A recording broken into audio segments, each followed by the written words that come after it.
उमगानतिमिरान्धस्य ज्ञानाञ्जनशलाकया चक्षुरुन्मिलितं येन तस्मै श्रीगुरवे नमः। वन्देऽहं श्रीगुरो श्रीयुतपदकमलां श्रीगुरुणावैष्णवांश शिरूपां शक्रजातं सहगणा रघुनाथनितां तं सजीवं साद्वैतं सावधूतं परिजनसहितं कृष्णचैतन्यदेवं श्रीराधाकृष्णपादं सहगणललिता श्रीविशाखान्वितांश नमो ॐ विष्णुपदाय कृष्णप्रेष्ठाय भूतले श्रीमते भक्तिवेदान्त स्वामिनिति नामिने। नमस्ते सरस्वती देवे गौरवाणी प्रचारिणे निर्विशेषशून्यवादी पाश्चात्यदेशतारिणे वंशाकल्पतरुभ्यश्च कृपासिन्धुभ्येव च पतितानां पावनेभ्यो वैष्णवेभ्यो नमो नमः।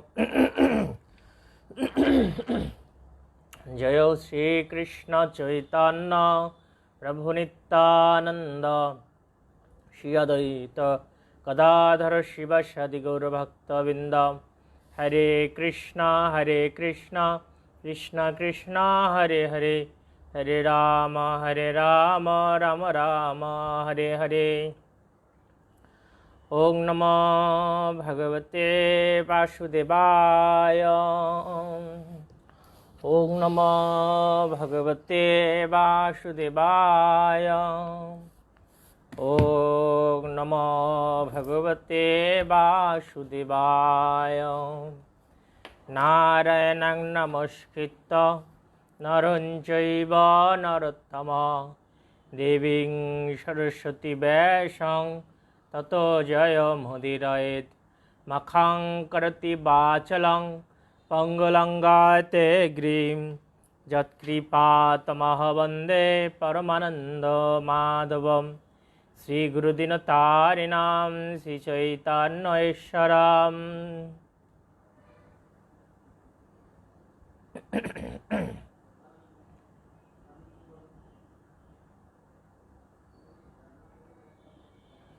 শ্রীমদ্ ভাগবতম দ্বিতীয় স্কন্দ সপ্তম অধ্যায় বিশিষ্ট কার্য সম্পাদনের জন্য নির্দিষ্ট অবতার সমূহ।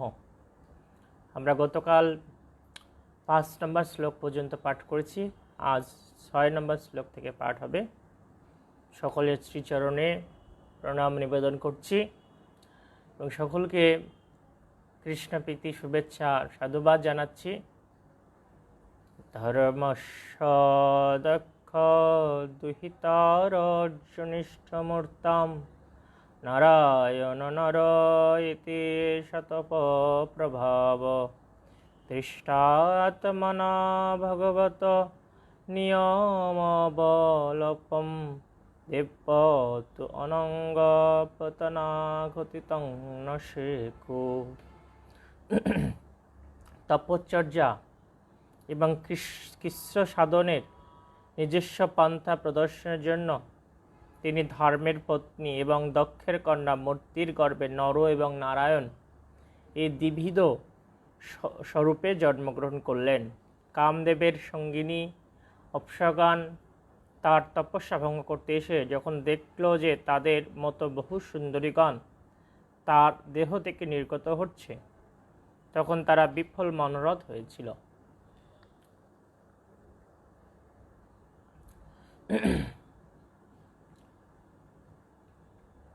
এখানে আমরা আলোচনা করছি যে ভগবানের নির্দিষ্ট অবতারসমূহ বিশিষ্ট কার্য সম্পাদনের জন্য। তো এই শ্লোকে বর্ণনা করা হয়েছে যে তপশ্চর্যা এবং কৃচ্ছ সাধন জন্য ভগবানের ধর্মের পত্নী এবং দক্ষের কন্যার মূর্তির গর্ভে এই নরনারায়ণ রূপে ভগবান আবির্ভূত হয়েছেন। দুই ভাগে দিব্যিত স্বরূপে। তো এনারা তপস্যা করছিলেন, কঠোর তপস্যা। তো তপস্যা দেখে দেবরাজ ইন্দ্র খুব ভীত হয়ে গিয়েছিলেন। ভাবছেন নিশ্চয়ই এই যে তপস্যা করছে নরনারায়ণ, ওনার পদ দখল করে নেবে। দেবরাজ ইন্দ্র সদা সর্বদাই তার পদের ভয়, মানে পদ টিকিয়ে রাখার জন্য উদ্বিগ্ন থাকেন। তখন দেবরাজ ইন্দ্র কী করলেন, তপস্যা ভঙ্গ করার জন্য তার স্বর্গের সব থেকে সুন্দরী সুন্দরী অপ্সরাদের পাঠালেন সে হিমালয়ের দিকে, হিমালয় প্রদেশে। তো যখন অপ্সরাগণ গিয়েছেন, গিয়ে নৃত্য করছে নরনারায়ণ ঋষির সামনে, তখন ভগবান তো সব জানেন। তিনি কি করলেন, তার অঙ্গ থেকে যে সুন্দরীদের পাঠিয়েছেন তার থেকে শত শতগুণ আরও রূপবতী কিছু অপ্সরার সৃষ্টি করেছেন। তো সেটা দেখে ওই অপ্সরাগণ খুব লজ্জা পেয়ে গেছে। মানে কেন লজ্জা পেয়েছে, যে ওদের থেকেও শত শতগুণ বেশি সুন্দরী ছিলেন ওই অপ্সরাগণ। তখন ওরা খুব লজ্জা পেয়ে মাথা নিচে করে দাঁড়িয়েছিল। তো ভগবান নরনারায়ণ তিনি কি করলেন, নারায়ণ তিনি ওই অপ্সরাদের যা সৃষ্টি করলেন তার ভিতর থেকে সব থেকে সুন্দরী উর্বশীকে দেবরাজ ইন্দ্রের জন্য প্রেরণ করলেন। তো এখানে গুরুত্বপূর্ণ বিষয় হচ্ছে যে এই তপশ্চর্যা এবং কৃষ্ণ সাধনের জন্য বিপরীত লিঙ্গের প্রতি আকর্ষণ অত্যন্ত ভয়ঙ্কর। একটা নারীর কাছে পুরুষ ভয়ঙ্কর, আবার পুরুষের কাছে নারী অত্যন্ত ভয়ঙ্কর।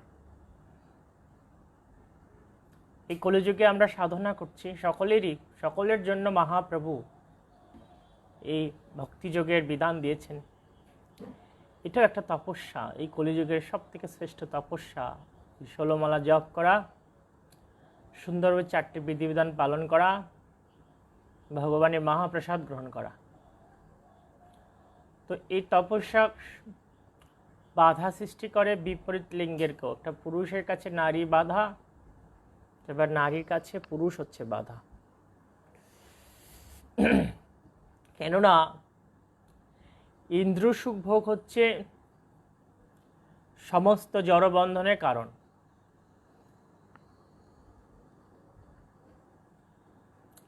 এই জগতের আমরা যে বন্ধনে আছি এটা হচ্ছে নারী পুরুষের পরস্পরের আকর্ষণের জন্য। এই আকর্ষণ যখন উঠে যাবে তখনই কেবল আমরা এই জড়বন্ধন থেকে মুক্ত হতে পারব। তো আমাদের এই কৃষ্ণ সাধন করছি, তপশ্চর্যা করছি, তাই আমাদের সদা সর্বদা নিজের ইন্দ্রিয়গুলোকে ভগবানের সেবায় যুক্ত রাখার প্রয়াসী হতে হবে। গতকাল ইয়ুথ ফেস্টিভ্যাল হলো অনলাইন, সেখানে গুরু মহারাজ তিনি প্রবচন দিয়েছিলেন রাত্রে 9টার সময়। তো ওনাকে একজন ভক্ত জিজ্ঞাসা করছেন যে গুরু মহারাজ, আপনি তো 21 বছর বয়সে সন্ন্যাস নিয়েছিলেন, তো কিভাবে সমস্ত সেই ইন্দ্রসুখ ভোগের থেকে মুক্ত ছিলেন, বা আপনি এই সন্ন্যাস আশ্রমে অধিষ্ঠিত থাকতে পারলেন? তো গুরু মহারাজ বলছিলেন যে প্রভুপাদ আমাকে অনেক সেবা দিয়েছিলেন, তো এই সেবা সম্পাদন করতে করতে আমার আর অন্যদিকে মনোনিবেশ করা সুযোগ হয়নি। মানে আমার মন আর অন্যদিকে যায়নি, আমি এতই সেবায় মগ্ন ছিলাম, আমি আর অন্যদিকে আমার মনকে নেওয়ার সেই অবস্থা সৃষ্টি হয়নি। গুরু মহারাজ বলছিলেন যে এখনো আমি নানাবিধ সেবায় যুক্ত আছি, আবার অনেক দায়িত্ব প্রভুপাদ দিয়েছিলেন। তো তোমরাও যদি আমাকে সেবা সম্পাদনে সহযোগিতা করতে পারো এবং সেবায় ডুবে থাকতে পারো, তাহলে ইন্দ্র সুখের যে প্রবণতা সেটা থেকে মুক্ত থাকতে পারবে এবং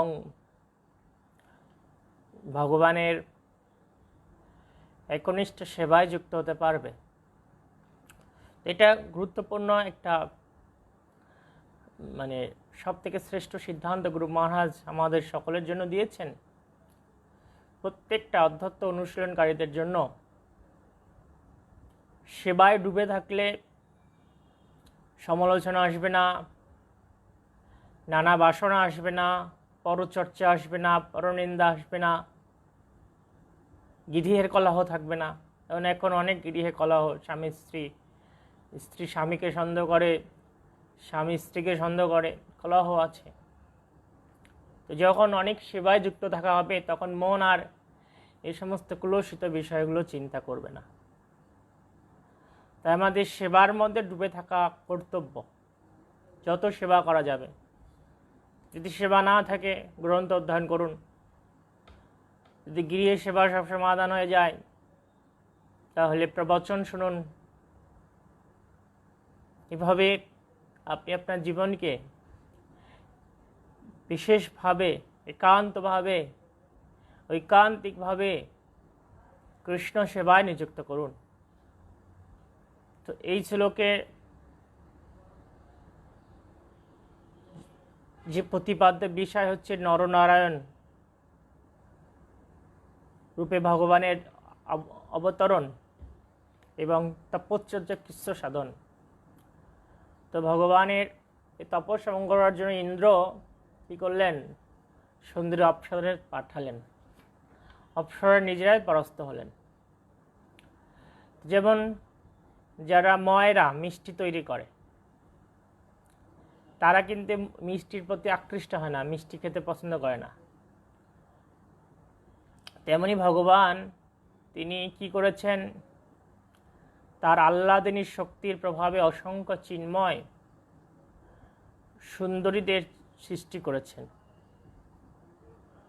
তাই যেমন ময়রার মিষ্টির প্রতি আকর্ষণ থাকে না, ঠিক ভগবানেরও এই সমস্ত সুন্দরীদের প্রতি লেশ মাত্র আকর্ষণ নেই। যারা সে কথা জানে তারা মূর্খের মতো অভিযোগ করে যে তারা যে এই কথা জানে না, এই ভগবানের এই ভগবানের এই সৃষ্টি রহস্য এবং ভগবানের পূর্ণ ভাগবত্তা এবং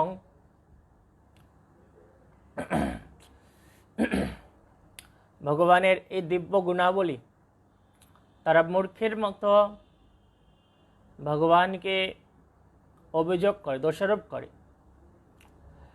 প্রকৃতপক্ষে ভগবান নিষ্কলুষ, কোনো কলুষতা ভগবানকে স্পর্শ করতে পারে না। যেমন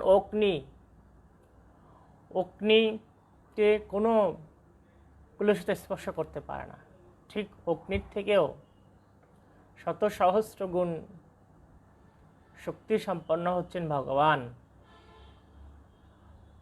ভগবানকে তেমনি কোনো কলুষতা স্পর্শ করতে পারে না। তো যারা ভগবানকে নিয়ে এভাবে উপহাস করে তারা অত্যন্ত দুর্ভাগা এবং তাদের সুদীর্ঘকাল নরকে পতিত হতে হবে। 7 নম্বর শ্লোক। কামম দহন্তি কৃতননো রসদৃষ্টা যশম দহন্তমতে না দহন্ত সূর্যম স অহম যদন্তরমলম প্রবিশন বিভীতি কামম কথং নো পুনরস্য মনশ্রুয়েৎ। শিবের মতো মহাবলবান ব্যক্তিরা তাদের রোষযুক্ত দৃষ্টির দ্বারা কামকে দগ্ধ করতে পারেন, কিন্তু তাদের নিজেদের ক্রোধের প্রভাব থেকে মুক্ত হতে পারেন না। কিন্তু ক্রোধের অতীত ভগবানের অমল অন্তঃকরণের ক্রোধ কখনো প্রবেশ করতে পারে না। অতএব তার মনে কিভাবে কাম আশ্রয় গ্রহণ করবে? তো শিবের মতো মহাত্মাদের হৃদয়ে ক্রোধ উৎপন্ন হয়। যখন ভৃগুমুনি, ব্রহ্মা, বিষ্ণু, মহেশ্বর এই তিনজনের মধ্যে কে ভগবান এটা নির্ণয় করার জন্য গিয়েছিলেন, তো ব্রহ্মার কাছে গিয়েছেন। তো ব্রহ্মাকে গিয়ে ভৃগুমুনি, তিনি ব্রহ্মাকে তেমন সম্মান করেননি, উঠে দাঁড়ায়নি বা প্রণাম নিবেদন করেনি। তাতে ব্রহ্মা খুব ক্রোধান্বিত হয়ে গেছে যে আমার পুত্র আমাকে সম্মান করলো না। তৎক্ষণাৎ রাগান্বিত হয়ে পুত্রকে নানা অপমান সূচক বাক্য প্রয়োগ করলেন। তখন ভৃগুমুনি বুঝতে পারলেন যে ব্রহ্মা ভগবান না, গেলেন শিবের কাছে। শিব ভৃগুমুনিকে দেখে খুব সন্তুষ্ট হয়েছেন যে আমার ভাই ভৃগু, এসো, আমরা পরস্পরকে আলিঙ্গন প্রদান করি, বহুদিন পরে তুমি এসেছ। তখন ভৃগুমুনি বলছেন যে তুমি তো শ্মশানে থাকো, অপরিষ্কার, তোমার সাথে কে আলিঙ্গন করে? এই কথা শুনে তো শিব সাথে সাথে রাগান্বিত হয়ে গেছে এবং ভৃগুকে গিয়েছে তার দিকে ছুটে চলে গেছে তাকে মারার জন্য, প্রহার করার জন্য। এভাবে যে শিব ব্রহ্মার মতো মহাত্মাদের হৃদয়ে ক্রোধ উৎপন্ন হয়, কিন্তু ভগবানের হৃদয়ে কখনো ক্রোধ হয় না। তখন ভৃগুমুনি গেলেন বিষ্ণুর কাছে। তো বিষ্ণুর তিনি শায়িত ছিলেন গর্ভোদক সমুদ্রে, লক্ষ্মী দেবী তার পাদ সম্বহন করছেন।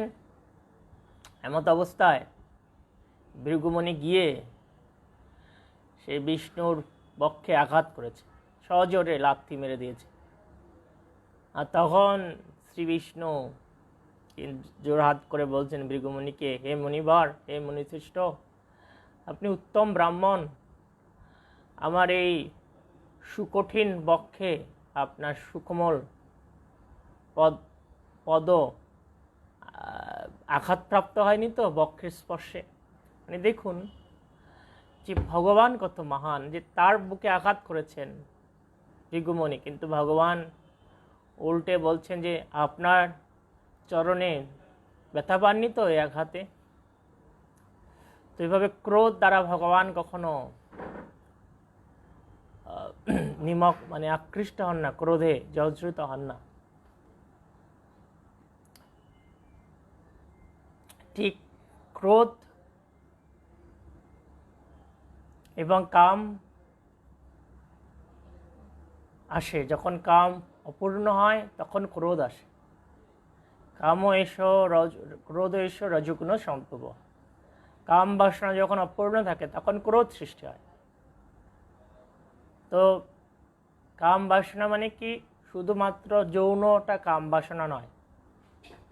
কাম বাসনা মানে চাওয়া পাওয়া, বিভিন্ন চাওয়া পাওয়া যখন অপূর্ণ হয়, নিজের কর্তৃত্বের অবমাননা হয় বা নিজের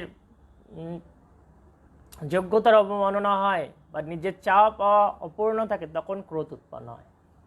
কিন্তু দেখুন ভগবান কখনো ক্রোধান্বিত হন না। তার অর্থ হচ্ছে ভগবান তিনি এই কামের দ্বারা জর্জরিত নয়, আর যার ফলে ভগবানের হৃদয়ে ক্রোধ আসে না। তো যাদের ভিতরে ক্রোধ কম আছে, শাস্ত্রের বর্ণনা অনুসারে আমরা উপলব্ধি করতে পারি যে তারা এই কাম বাসনা থেকে মুক্ত এবং তারা আধ্যাত্মিক মার্গে এগিয়ে যাচ্ছেন। কিন্তু যাদের অনেক ক্রোধ আছে, বুঝতে হবে যে তাদের হৃদয়ে অনেক বাসনা আছে, এই বাসনা অপূর্ণ থাকে বিধায় তারা বারে বারে ক্রোধান্বিত হয়ে যায়। এই ক্রোধ হচ্ছে ভগবত ভক্তির পথে বিশেষ প্রতিবন্ধক। এই ক্রোধটাকে জয় করার জন্য আমাদের নিয়মিত ভাগবত শ্রবণ করতে হবে, শুদ্ধ চিত্তভাবে সেবাও করতে হবে, গভীরভাবে হরিনাম করতে হবে এবং এই ভোগ বাসনা নানাবিধ চাওয়া পাওয়াকে কমিয়ে নিয়ে আসতে হবে। তো আমরা এই 7 নম্বরের বর্ণনা অংশে উপলব্ধি করতে পারি এবং সিদ্ধান্ত গ্রহণ করতে পারি যে ভগবান হচ্ছেন আত্মকাম। তিনি কোনো বাসনা দ্বারা জর্জরিত নন। তিনি ত্রিভুবন সৃষ্টি করলেও এই সত্য রজ তম গুণের ঊর্ধ্বে থাকেন। এই গুণের প্রতি তিনি আসক্ত নন, এই গুণের ঊর্ধ্বে তিনি। তো 8 নম্বর শ্লোক, বিদ্ধ সপত্নী। হরে কৃষ্ণ। 8 নম্বর শ্লোক, বিদ্ধ সপত্নী উদিত পুত্রীভিঃ স্থিরজ্ঞ বলয় পিশন উপগত তপসী বনানি তস্মাদ্রবগতিম গৃণতে প্রসন্ন দীপাস্তবন্তি মনয়া যদপর্যদস্তাৎ। রাজার সমক্ষে ধ্রুব বিমাতার বাক্যবাণে জর্জরিত হয়ে অপমানিত বোধ করেছিলেন এবং বালক হওয়া সত্ত্বেও কঠোর তপস্যা করার জন্য বনে গমন করেছিলেন। ভগবান তখন ধ্রুবের প্রতি প্রসন্ন হয়ে তাকে ধ্রুবলোক প্রদান করেন। উপরিস্থিত এবং অধস্থিত মনুষ্যগণ যার স্তব করে থাকেন। ধ্রুব মহারাজের এই অমৃতময় লীলা আমাদের সকলেরই কম বেশি জানা রয়েছে। তো ধ্রুব মহারাজ তিনি বনে গমন করেছিলেন তপস্যা করার জন্য। তো উদ্দেশ্য ছিল কি, যে তার পিতা উত্থানপদ তাকে কোলে বসতে দেয়নি তার বিমাতার বাক্যে, তার বিমাতার ভয়ে।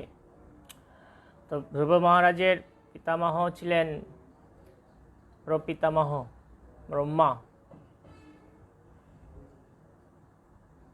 তো ব্রহ্মা তিনি এই একটা ব্রহ্মাণ্ডের অধীশ্বর মালিক।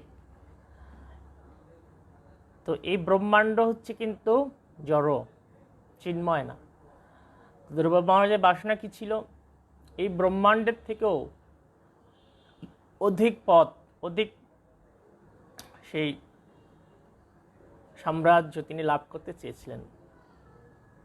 তো ধ্রুব মহারাজের তপস্যায় সন্তুষ্ট হয়ে ভগবান তিনি এসেছিলেন।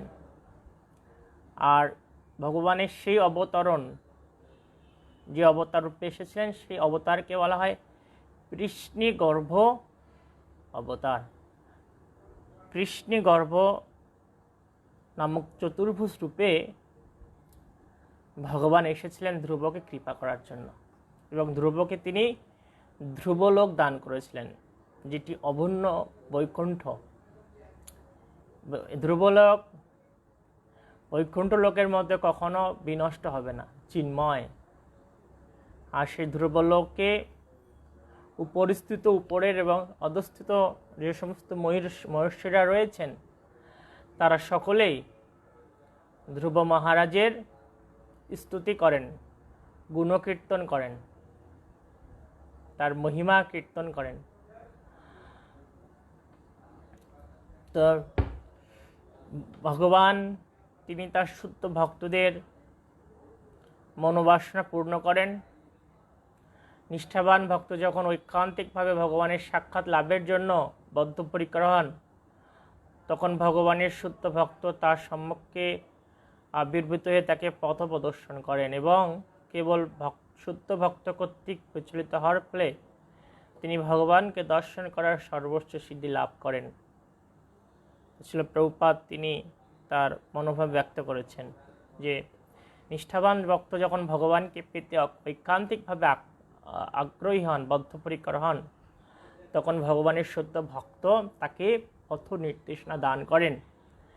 আর এই পথ নির্দেশনা কর্তৃক শুদ্ধভাবে পরিচালিত হয়ে যখন হন সেই ভক্ত, তখন ভগবান তাকে দর্শন দান করেন। তো এখানে যে বিষয়টা উল্লেখিত সেটা হচ্ছে যে আনুগত্যতা।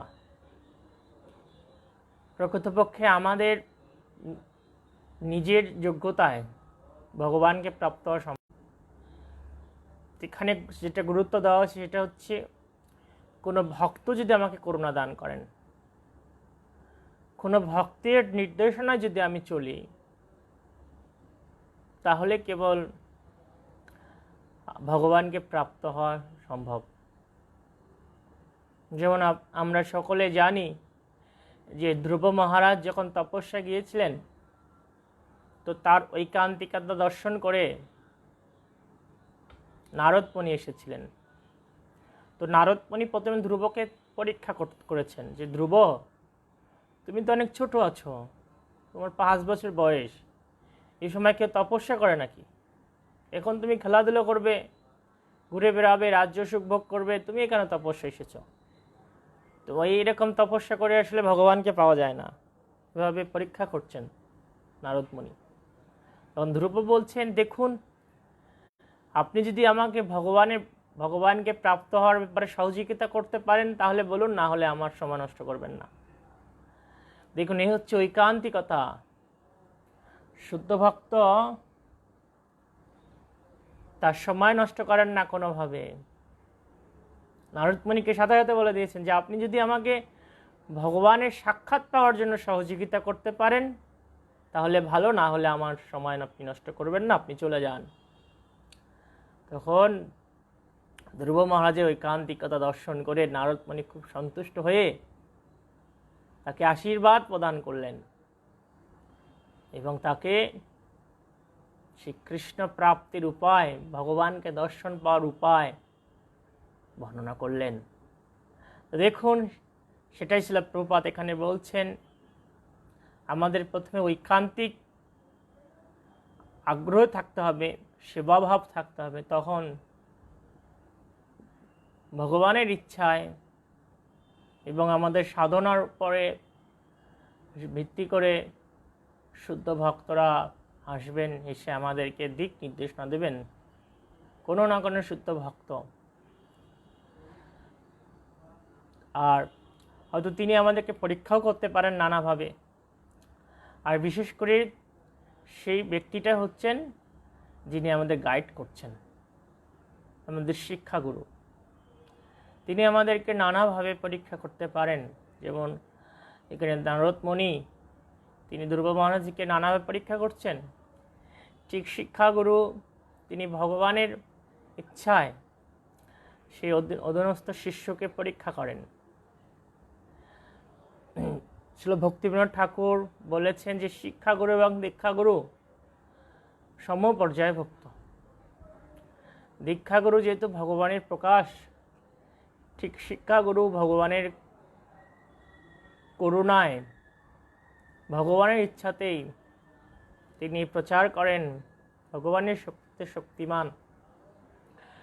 তো আমাদের এভাবে সেই তত্ত্বদ্রষ্টা পুরুষের সিদ্ধান্তকে হৃদয়ে সুন্দরভাবে ধারণ করে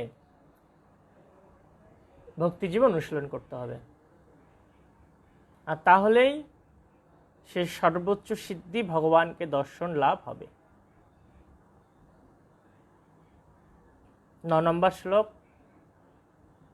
যত্বেনম উৎপতগতম নিজবাক্য বজ্রম নিষ্পুষ্টৌ পৌরুষ ভগম নিরয়পতন্তম ত্রার্থার্থিত জগতি পুত্রপদম জলেভে দুগ্ধাবসনি বসুধা সকলানি যেন। মহারাজ বেন উৎপতগামী হয়েছিলেন, তখন ব্রাহ্মণদের বজ্রকঠোর শাপবাক্যে তার পৌরুষ ঐশ্বর্য দগ্ধ হয়। সে নরকে পতিত হতে থাকলে ব্রাহ্মণদের প্রার্থনা এবং তাকে পরিত্রাণ করার জন্য ভগবান পৃথু অবতারে তার পুত্রত্ব স্বীকার করেন এবং সর্বপ্রকার শস্য পৃথিবী থেকে দাহন করেন। তো এখানে চতুর্থ স্কন্ধের শ্রীমদ্ ভাগবতমে এই পৃথু মহারাজের কাহিনী আছে এবং বেন রাজার কাহিনী। বেন রাজা পিতা ছিলেন অঙ্গ, অঙ্গের পুত্র বেন। সেই বেন, তার পিতা এই যে বেনের মতো একটা অত্যাচারী ছেলে পেয়েছিল, যে বেন এত খারাপ ছিল, এত দুর্দর্শ। তো সেই বেন ছোট বয়সেই ঠেলার ছলে অনেক বন্ধুদের হত্যা করত। নানাভাবে চেষ্টা করেও মহারাজ অঙ্গ তার পুত্রকে সংশোধন করতে না পারায় তিনি কাউকে না বলেই গভীর রাত্রে রাজ্য থেকে বেরিয়ে চলে গেছিলেন। তো রাজার অভাবে অনেক খোঁজখবর করেও যখন রাজাকে খুঁজে পাওয়া যায়নি, তখন নিরুপায় হয়ে মন্ত্রীরা বেনকে রাজপদে অভিষিক্ত করেছিলেন। কিন্তু বেন রাজপদ প্রাপ্ত হয়ে আরও অত্যাচারী হয়ে গিয়েছিল এবং ঘোষণা করেছিল যে আজ থেকে ভগবানের পূজা অর্চনা বন্ধ, কেউ কোনো যাগযজ্ঞ করতে পারবে না, আধ্যাত্মিক অনুশীলন করতে পারবে না। চারিদিকে এভাবে নির্দেশ দিয়ে দিয়েছিলেন। তখন সেই সন্ত মহাত্মা ব্রাহ্মণগণ তারা একত্রিত হয়ে বেনের কাছে এসেছিলেন। এসে বেনকে নানা বিষয়ে নির্দেশনা দিয়েছিলেন। দেখুন, এই ভগবানের আরাধনার অভাবে কি অসুবিধাগুলো হয়, সব বিষয়গুলো তুলে ধরেছিলেন। তখন প্রত্যুত্তরে বেন বলছিলেন, ওহে মূর্খ ব্রাহ্মণগণ, রাজা হচ্ছে ভগবানের প্রকাশ। তোমাদের কর্তব্য হচ্ছে আমার পূজা করা, আমাকে শ্রদ্ধা করা, আমাকে সম্মান করা। এইভাবে যখন ব্রাহ্মণদের এই নির্মল বাক্যকে বেন রাজা প্রত্যাখ্যান করেছিল, তখন ব্রাহ্মণরা খুব রাগান্বিত হয়ে তাদের ক্রোধাগ্নিতে দগ্ধ হয়ে বেনকে সাথে সাথে হত্যা করেছিলেন। তো দেখুন, যে পদের গর্ভে গর্বিত হলে এভাবে পতন হয়। যেমন রাবণ ত্রিভুবনের মালিক হয়ে উচ্চপদ লাভ করে সীতাকে ভোগ করার বাসনা করেছিল, তার ফলে রাবণের কি হয়েছিল? সব অংশে নিধন। ঠিক যেমন বলা যেতে পারে ব্রহ্মা, তিনি ভগবানকে পরীক্ষা করতে এসেছিলেন। তো এসে তিনি ভগবানের কাছে অপরাধ করে তিনি যবন করে জন্মগ্রহণ করলেন। তো দেখুন যে আমরা প্রত্যেকে জগতে আছি, প্রত্যেকের কোনো না কোনো কর্তৃত্ব আছে, হয় গৃহে বা মন্দিরে অথবা সমাজে, নিজ এলাকায় কর্তৃত্ব রয়েছে। তো এই কর্তৃত্বের অপব্যবহার করলে আমাদের অবস্থায় বেনের মতো হবে, আমাদের অবস্থা রাবণের মতো হবে, ব্রহ্মার মতো হবে, আমাদের অবস্থা ধৃতরাষ্ট্রের মতো হবে। তাই কখনো উচ্চ পদের গর্বে গর্বিত হওয়া উচিত নয়, নিজের যোগ্যতার গর্বে গর্বিত হওয়া উচিত নয়। ভগবানের করুণায় এই জগতে আমরা অনেক যোগ্যতা লাভ করেছি। কেউ ভালো গায়ক, কেউ ভালো পাঠক, কেউ ভালো চাকরি করছি, কেউ ভালো ব্যবসা করছি, কেউ উচ্চগুলো জন্মগ্রহণ করেছি, কেউ অনেক বিদ্যা লাভ করেছি, নানা কিছু অর্জন হয়েছে। এই অর্জনটা যদি গর্ব সহকারে আমরা গ্রহণ করি, অর্জনের গর্বে গর্বিত হই, তাহলে আমাদের পারমার্থিক পতন হবেই এবং আমাদের অধঃপতন হবে, নিম্নজনী প্রাপ্ত হতে হবে। শিল প্রভুপাদ বলছেন যে মহাপুরুষদের অবজ্ঞা করার ফলে আয়ু, আজ্ঞানুবর্তিতা, যশ, পূর্ণ উচ্চতর লোকে উন্নীত হওয়ার সম্ভাবনা এবং মহাত্মাদের আশীর্বাদ এই সবই বিনষ্ট হয়ে যায়। তো মহাপুরুষদের অবজ্ঞা করা উচিত না। যারা মহাজন, যারা মহান বৈষ্ণব, তাদেরকে অবজ্ঞা করলে কৃষ্ণ ভক্তি থেকে পতন হবে, আশীর্বাদ যা লাভ হয়েছে, যশ যা লাভ হয়েছে, পূর্ণ আয়ু সব ক্ষয় হবে।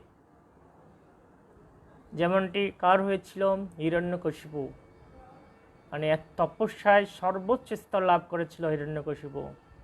স্বয়ং ব্রহ্মা তিনি ঘোষণা দিয়েছিলেন যে তোমার মতো শ্রেষ্ঠ তপস্যা এতদিন কেউ করতে পারেনি, আর ভবিষ্যতেও কেউ করতে পারবে না। তো হিরণ্যকশিপু ব্রহ্মার পরে অত্যন্ত অহংকারী হয়ে উঠেছিল। তো তখন চারিদিকে উৎপাত সৃষ্টি করেছে হিরণ্যকশিপু। তো দেবতারা বীত সংকুচিত হয়ে চারিদিকে উৎপাত করেছে এবং স্বর্গ মর্ত্য পাতাল দখল করে নিয়েছিল। দেবতারা স্বর্গ থেকে পলায়ন করে ভগবানের কাছে গিয়ে প্রার্থনা করছেন যে কি করব আমরা, আপনি আমাদের রক্ষা করুন। তখন ভগবান বলছেন যে দেখো,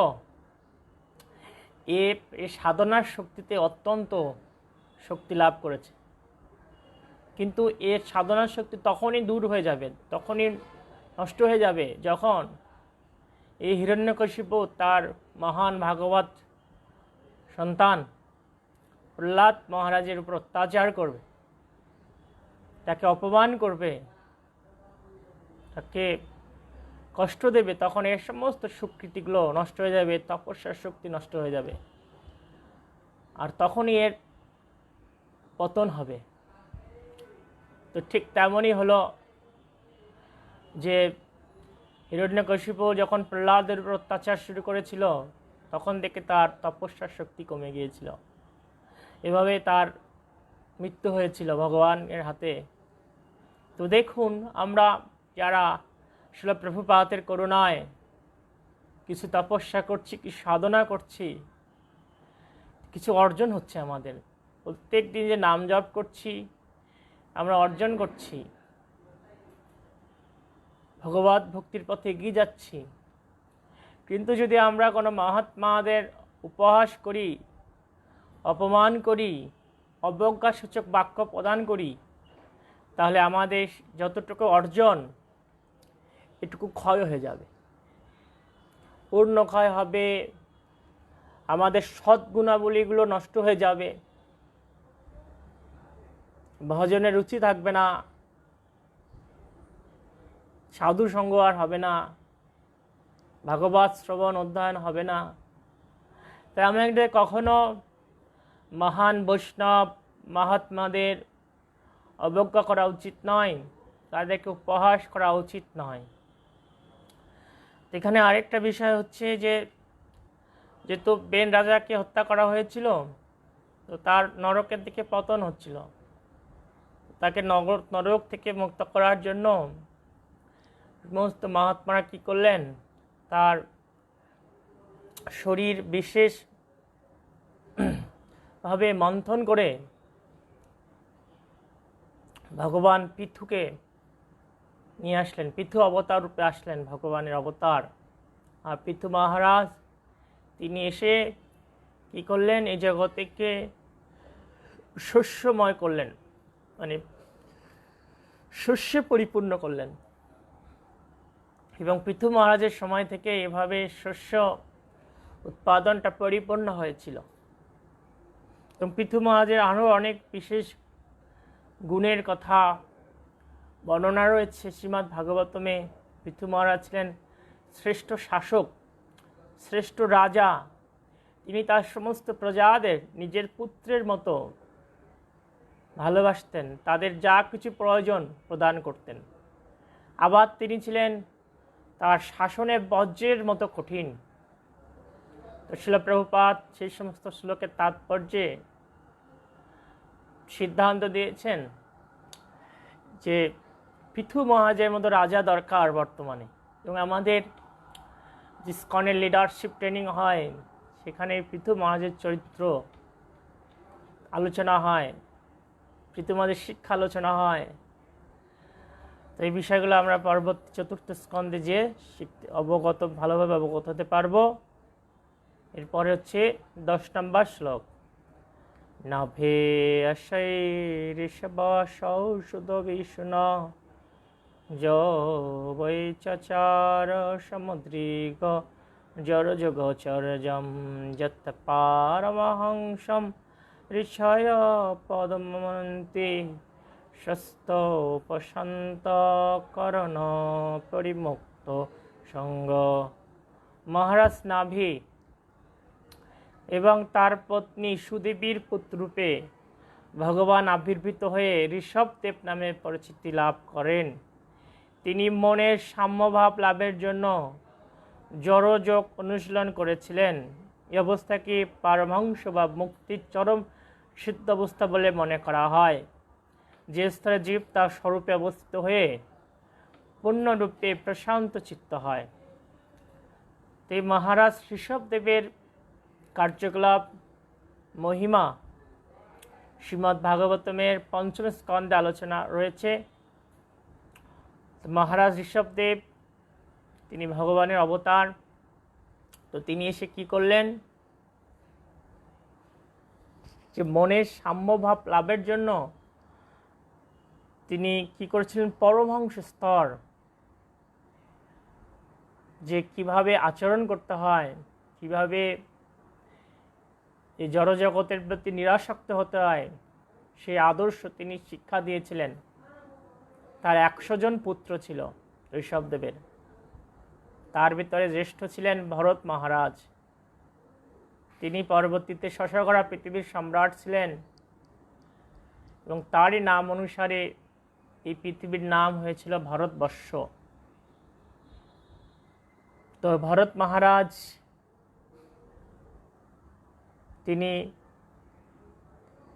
তিনি ছিলেন এই ঋষভদেবের পুত্র এবং ঋষভদেব তিনি তার এই পুত্রদের উদ্দেশ্যে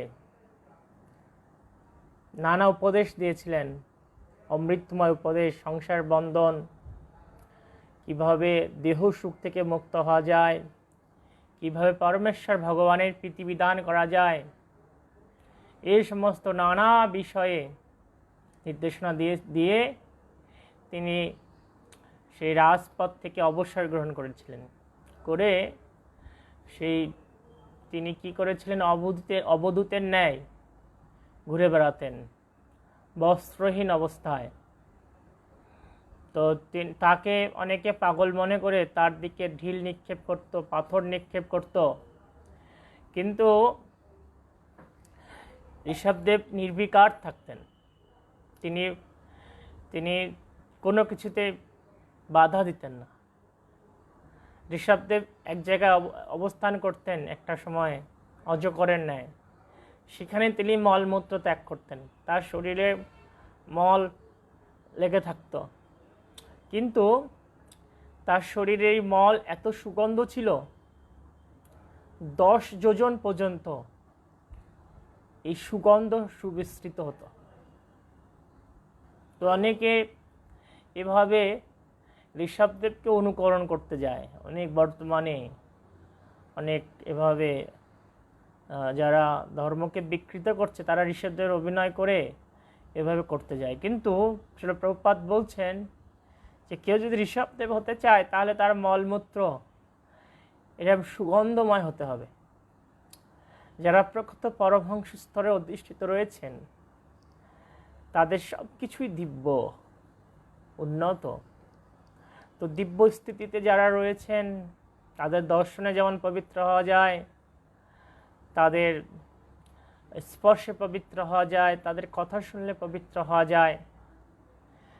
তো এইভাবে ঋষভদেব ছিলেন সেই স্তরের অধিষ্ঠিত এবং তিনি কিভাবে পরমহংস স্তর আচরণ করতে হয় সেই বিশেষ শিক্ষা সমগ্র জনসাধারণকে দান করেছিলেন। তা আমরা যদিও প্রত্যেকে এভাবে আধ্যাত্মিক অনুশীলন করছি, তো আমাদের অবশ্যই ধীরে ধীরে এই জড়দেহের প্রতি নিরাসক্ত হওয়ার ইচ্ছা এবং সেই শক্তি অর্জন করতে হবে এবং সেই স্তরে অধিষ্ঠিত হওয়ার সর্বোচ্চ প্রয়াস করতে হবে। তো এরপরে 11 নম্বর শ্লোক। তত্রে মম স ভগবান হয়রিষাথ সাক্ষাৎ সযজ্ঞ পুরুষোত্তপনীয় বর্ণ ছন্দময় মখময় অখিল দেবাত্মা বাচ বুভুরস্তিশতস্য ভগবান আমার অনুষ্ঠিত যজ্ঞে, ব্রহ্মা বলছেন, ভগবান আমার অনুষ্ঠিত যজ্ঞে হয়গ্রীব অবতার রূপে প্রকট হয়েছিলেন এবং তিনি সাক্ষাৎ যজ্ঞ এবং তার অঙ্গকান্তি সুবর্ণ স্বরূপ। তিনি সাক্ষাৎ বেদ এবং সমস্ত দেবতাদের পরমাত্মা। যখন তিনি শ্বাস গ্রহণ করেছিলেন তখন তার আশরন্ধ্র থেকে সমস্ত মধুর বৈদিক স্তোত্র ধ্বনিত হয়েছিল। তো এই অবতারে এসে ভগবান তিনি কি করলেন, হয়গ্রীব রূপে অবতীর্ণ হলেন। হয়গ্রীব রূপে অবতীর্ণ হয়ে তিনি কি করলেন, সেই এই যে ব্রহ্মার যজ্ঞে সন্তুষ্ট হয়ে তিনি অবতরণ করলেন এবং সেই হয়গ্রীব ছিলেন সাক্ষাৎ বেদ স্বরূপ। সেই বেদ শক্তি নিয়ে তিনি হয়গ্রীব রূপে প্রকাশিত হয়েছিলেন, সমস্ত বৈদিক শাস্ত্রের শক্তি নিয়ে। 12 নম্বর শ্লোক। মৎস্য যুগান্ত সময় মননপল্ল কনীয়ময় নিখিল জীবনিকায়কেত বিশংসিতাম উরু ভয়সলিল মুখপ্নে দায় তত্র বিজার বেদমার্গান। কল্পান্তে সত্যব্রত নামক ভাবী বৈবস্বত মনু দেখতে পাবেন যে মৎস্য অবতার রূপে ভগবান পৃথিবী পর্যন্ত সর্বপ্রকার জীবাত্মাদের আশ্রয়। কেননা কল্পান্তে প্রলয় বাড়ির ভয়ে ভীত হয়ে বেদসমূহ আমার মুখ থেকে নির্গত হয় এবং ভগবান তখন সেই বিশাল জলরাশি দর্শন করে উৎফুল্ল হন এবং বেদসমূহকে রক্ষা করেন। তো এই মীন অবতার রূপে এসে ভগবান কি করেন, তিনি সেই বেদসমূহকে রক্ষা করেন। ক্ষীর অদদে অমর দানব যদপান উৎমথতান অমৃত লব্ধায়াদিদেব পৃষ্ঠেন কচ্ছপবপোবেদধার গত্রম নিত্রাক্ষণা অত্রি পরিবর্তকশানখণ্ড। আদিদেব ভগবান কূর্ম রূপ ধারণ করে অমৃত লাভের জন্য ক্ষীর সমুদ্র মন্থনকারী দেবতা ও দানবদের মন্থন দণ্ডরূপে মন্দর পর্বত পৃষ্ঠ ধারণ করেছিলেন। সেই পর্বতের ঘূর্ণনের ফলে অর্ধনিদ্রিত অবস্থায় ভগবান কুণ্ডন সুখ অনুভব করেছিলেন। তো যখন দেবতা এবং অসুরেরা মিলিত হয়ে ক্ষীর সমুদ্রকে মন্থন করার প্রয়াস হয়েছিলেন, তো তারা এই মন্থর দণ্ডরূপে কি করেছিলেন, সেই মন্দর পর্বতকে তুলে নিয়ে গিয়েছিল। সমস্ত দেবতা এবং অসুররা একত্রিত এটা করেছিল, কিন্তু তারা কিছুদিন পরে যে সে পর্বত আর নিয়ে যেতে পারছিল না এবং ওই পর্বতে চাপা পড়ে, মন্দর পর্বতে চাপা পড়ে অনেক দেবতা এবং অসুর নিহত হয়েছিল। তো তখন তারা খুব নিরাশ হয়েছিল। তো ভগবান তিনি এসে কি করলেন, তার গরুর পিঠে এসে তাদেরকে আশ্বাস দিলেন, আর তার গরুর বাহন তিনি কি করলেন, তিনি এই মন্দর পর্বতকে পৃষ্ঠে ধারণ করলেন। তো এখানে বিশেষভাবে শিক্ষা দেওয়া হচ্ছে যে ভগবান তার বাহন গরুর দেব কত শক্তিশালী ছিল।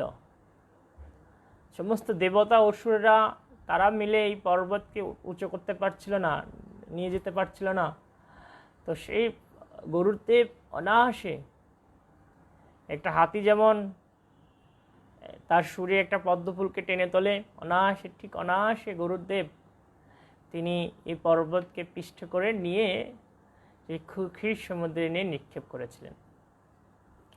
তাহলে ভগবানের বাহন এত শক্তিশালী। ভগবান তিনি আরও কত অনন্ত শক্তি সম্পন্ন বিবেচনা করে দেখুন।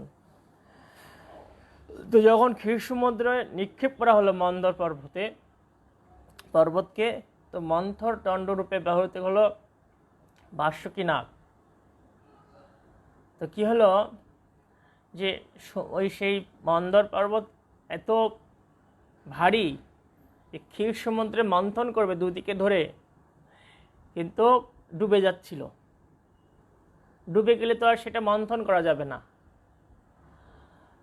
তাই ভগবান তিনি কূর্ম রূপ পরিগ্রহ করে আসলেন, এসে সে মন্দর পর্বতকে তার পৃষ্ঠে ধারণ করলেন।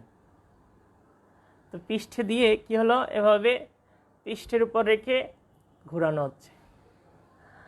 আর ভগবান যেমন আমাদের পিঠ চুলকে দিলে কি মজা লাগে না, আনন্দ লাগে, ঠিক ভগবান এই কুণ্ডয়ন সুখ উপভোগ করছিলেন এভাবে দেবতা এবং দানবদের কর্তৃক সেই মন্থর দ্বন্দ্বের ঘোরানোর মাধ্যমে। তো কূর্মরূপ পরিগ্রহ করে এভাবে ভগবান তিনি সেই অমৃত লাভের জন্য দেবতা এবং অসুরদেরকে সহযোগিতা করেছিলেন।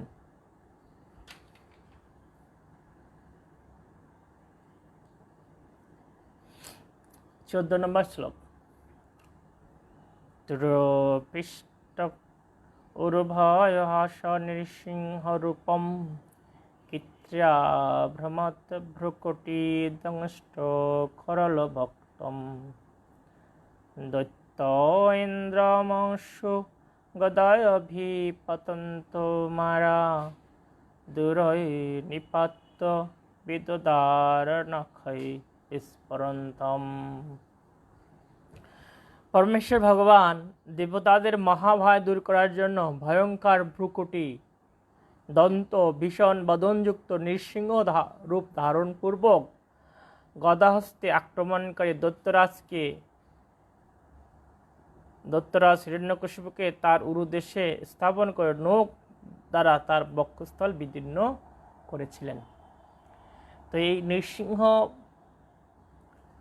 দেব ভগবান তিনি এসেছিলেন এই জগতে, যে হিরণ্যকশিপু সন্ত্রাস উৎপাত সৃষ্টি করেছিল, তাই তাকে হত্যা করার জন্য।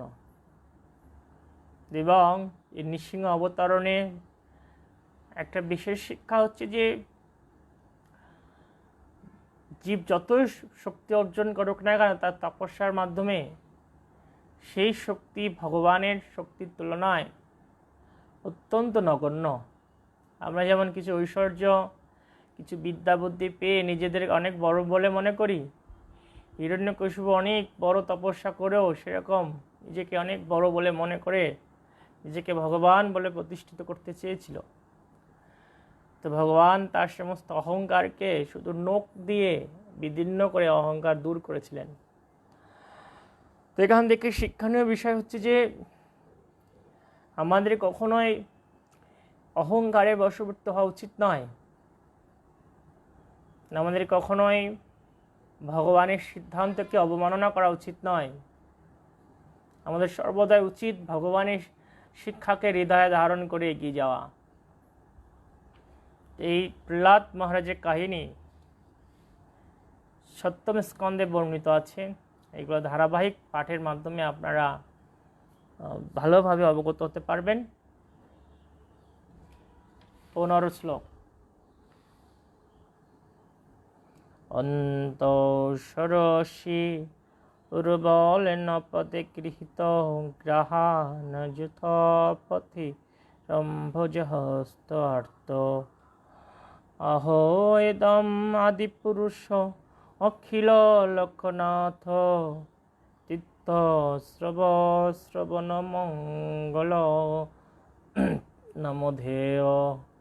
অধিক বলশালী কুমির যখন জলের মধ্যে যূথপতি গজরাজের পদ ধারণ করে, তখন সেই গজরাজ অত্যন্ত কাতর হয়ে তার সুরের দ্বারা একটি পত্র ধারণ করে ভগবানকে সম্বোধন করেছিলেন, হে আদিপুরুষ, আপনি সমস্ত ব্রহ্মাণ্ডের প্রতি, হে পরিত্রাণকারী, আপনি তীর্থক্ষেত্রের মতো বিখ্যাত। আপনার দিব্য নাম স্মরণ করা মাত্রই সকলে পবিত্র হয়, তাই আপনার নাম কীর্তনীয়। তো এই গজরাজের কাহিনী নবম স্কন্ধে বর্ণিত আছে। তো সেখানে সম্ভবত অষ্টমত নবম, তো সেখানে এই গজরাজের কাহিনী আমরা শ্রবণ করতে পারবো। গজরাজ সুন্দর কলেবরে যে জল পান করতে গিয়েছিল, তার সমস্ত সঙ্গী পরিবৃত্ত হয়ে ভ্রমণ করছিল, করতে করতে খুব পিপাসার্ত হয়েছিল। তো যখন জলে নেমেছে জল খাওয়ার জন্য, জল খাওয়া যখন শেষ, জল পান এমন অবস্থায় একটা কুমির এসে তাকে আক্রমণ করেছে। তো কুমিরের আক্রমণে গজরাজ খুব নিজেকে আর রক্ষা করতে পারছে না, এবং তার সঙ্গীরা সামনে রয়েছে কিন্তু কেউ তাকে বাঁচাতে পারছে না। অনেক দিন যুদ্ধ হয়েছে, প্রায় 100 বছর যুদ্ধে গজরাজ খুব ক্লান্ত হয়ে গিয়েছে। যেহেতু যদিও কুমির থেকে একটা হাতি অনেক শক্তিশালী, কিন্তু যেহেতু জলে কুমির বাস করে, তাই জলে কুমিরের শক্তি অনেক বেশি।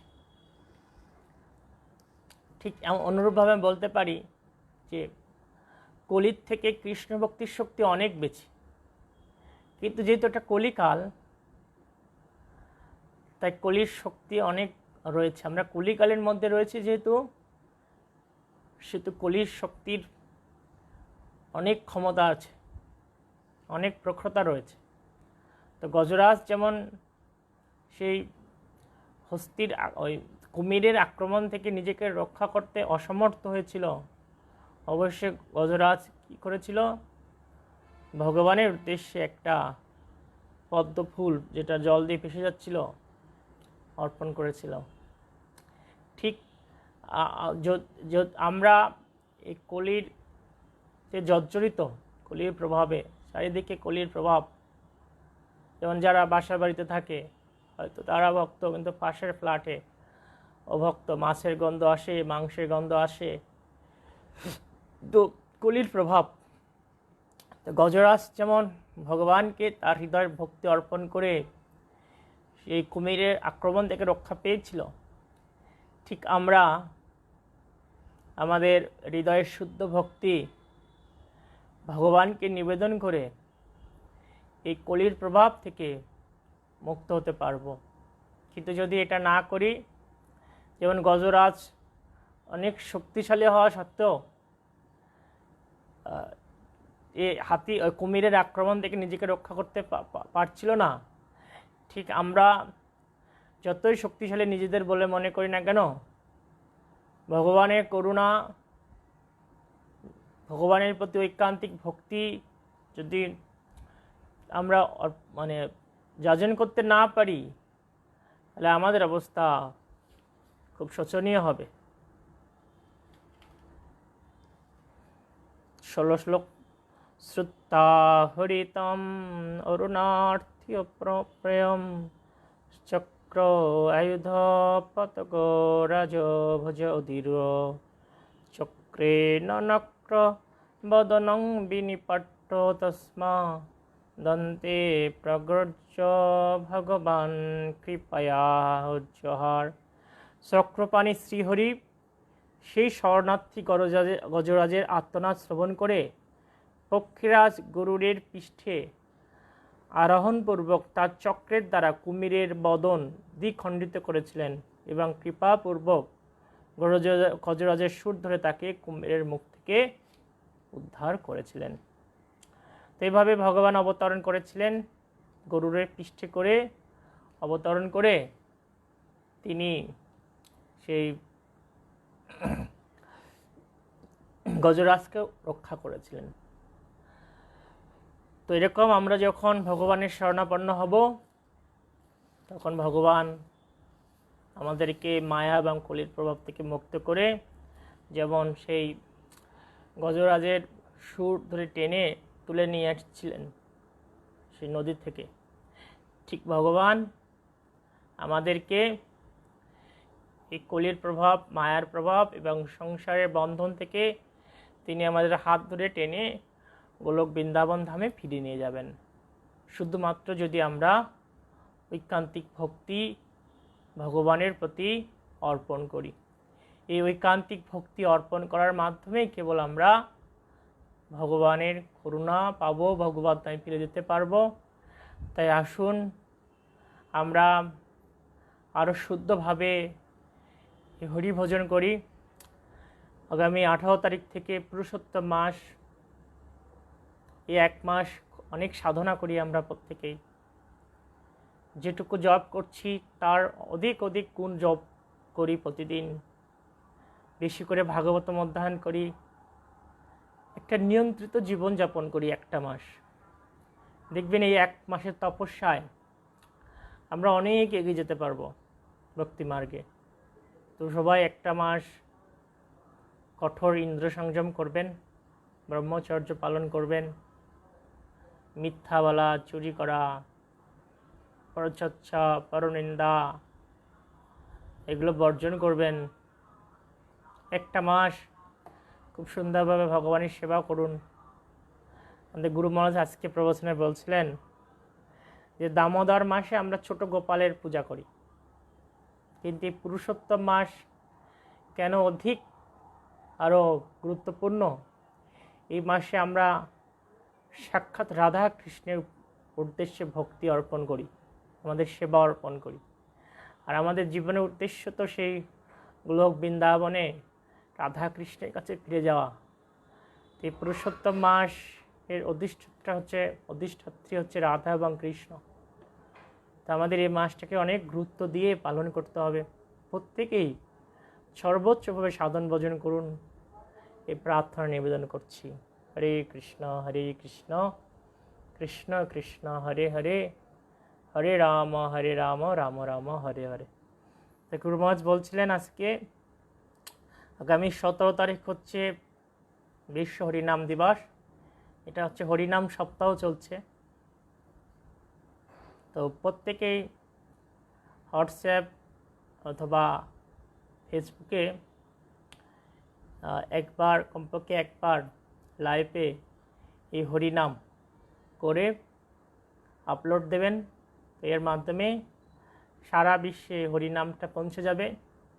এভাবে গুরু মহারাজ আহ্বান করেছেন এবং এই অল্ড সংকীর্তনের পরিচালক হচ্ছেন হিজ হোলিনেস লোকনাথ স্বামী মহারাজ। তিনি এটা প্রার্থনা করেছেন, সবার কাছে নির্দেশনা দিয়েছেন। তো এভাবে আপনারা সকলেই একবার হরিনাম করে লাইভ এটা ফেসবুক অথবা হোয়াটসঅ্যাপ বিভিন্ন গ্রুপে প্রেরণ করুন। এভাবে এই বিশ্বব্যাপী হরিনামকে পৌঁছে দিন। হরে কৃষ্ণ। শ্রীল প্রভুপাদ কি জয়, সমাবেত ভক্তমণ্ডলী কি জয়, গ্রন্থা শ্রীমদ্ ভাগবতম কি জয়। নিতাই গৌরপতি প্রেমানন্দে। হরি হরি বল।